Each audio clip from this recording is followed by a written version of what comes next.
তাতুয়া টিলায় শীতলা মূর্তি ভাঙচুর, উত্তপ্ত মাতাবাড়ি ক্ষোভে ফুঁসছে হিন্দু সম্প্রদায়। ত্রিপুরার উদয়পুরের তাতুয়া টিলায় শীতলা দেবীর মূর্তি ভাঙচুর ঘিরে চরম উত্তেজনা। দুষ্কৃতিকারীরা পরিকল্পিতভাবে ভেঙে দেয় স্থানীয় শীতলা মন্দিরের মূর্তি। ঘটনা জানাজানি হতেই রাস্তায় নামেন হিন্দু সম্প্রদায়ের মানুষ। অভিযোগ, উদ্দেশ্য প্রণোদিতভাবে এলাকায় অশান্তি তৈরির চেষ্টা করছে এক বিশেষ গোষ্ঠী। এমনকি কেউ কেউ বলছেন তাতুয়া টিলাকে মিনি পাকিস্তান বা বাংলাদেশ বানানোর ছক চলছে। পরিস্থিতি সামাল দিতে দ্রুত ঘটনাস্থলে পৌঁছয় পুলিশ এবং টিএসআর বাহিনী। মোতায়েন করা হয়েছে অতিরিক্ত নিরাপত্তা, চলছে কড়া টহল। দুই থানার অফিসার ও মহকুমা পুলিশ আধিকারিক পরিস্থিতি নিয়ন্ত্রণে আনার চেষ্টা চালাচ্ছেন। প্রশাসনের পক্ষ থেকে শান্তি বজায় রাখার আহ্বান জানানো হলেও এলাকা জুড়ে এখনো চাপা ক্ষোভ। প্রশ্ন উঠছে, ত্রিপুরার শান্তিপূর্ণ সহাবস্থানে কিভাবে ঘৃণার বিষ বুনছে কেউ।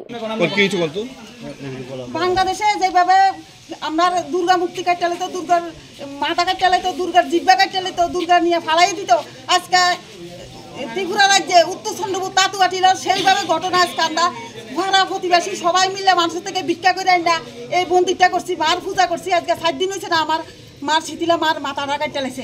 এই অত্যাচার মধ্যে আমরা কেমনে বাস করি? একটা শনি মন্দির করছে, শনি মন্দিরটা ভাঙা লাইছে।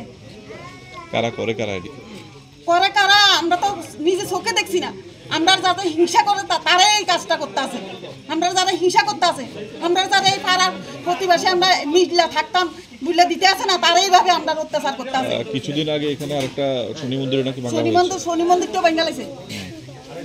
এখন আমরা সামনে চাইতেছি আমরা একটা দুর্গা পূজা করতাম, এর আগে আমরা এইভাবে বাধা দিতে আছে। মূলত কি কারণে এই মন্দিরগুলো বারবার টার্গেট হচ্ছে?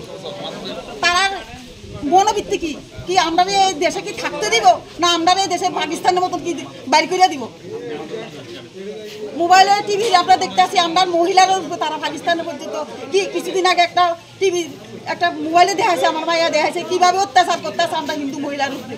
আজকে এই মূর্তিরা আমরা মা, আমরা মা মহিলা, সেই মহিলার মাথা কাটছে না, আমরা মাথা কাটতে লেগেছি।